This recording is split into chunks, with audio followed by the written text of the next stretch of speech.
So let me ask you, what is the love of God? What is it to be loved by God? And the answer is that God sustains and exalts His holiness for your enjoyment forever. That's the love of God. I'll say it again.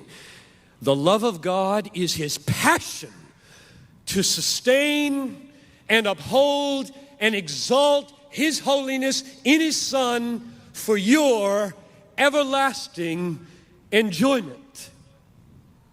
If you put yourself at the center, you're suicidal, because it robs you of the very glory of God and His enjoyment.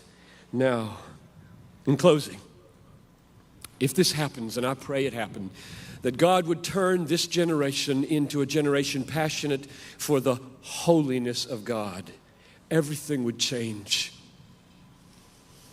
Everything would change.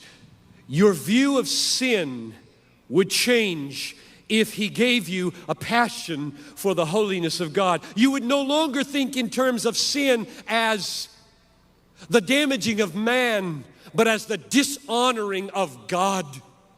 You would no longer think of sin as the choice of pleasure, but the loss of pleasure.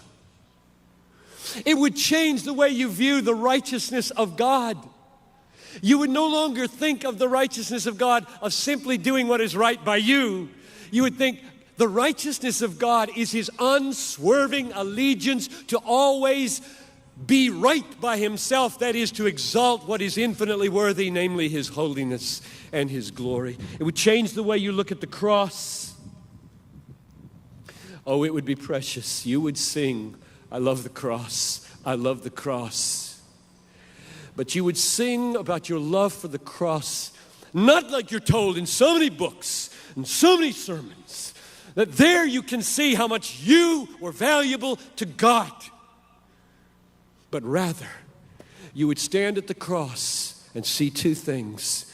You would see how infinitely valuable the holiness, the righteousness, and the honor of God is, that when you trampled it underfoot by your sins, God knew the only way to vindicate His righteousness was to slay His own Son. That's how serious your sin is. That's how glorious God is. It's not about your worth. And the other thing that you will see at the cross is that this is how much He was willing to pay to make you happy in His holiness. If you will be changed,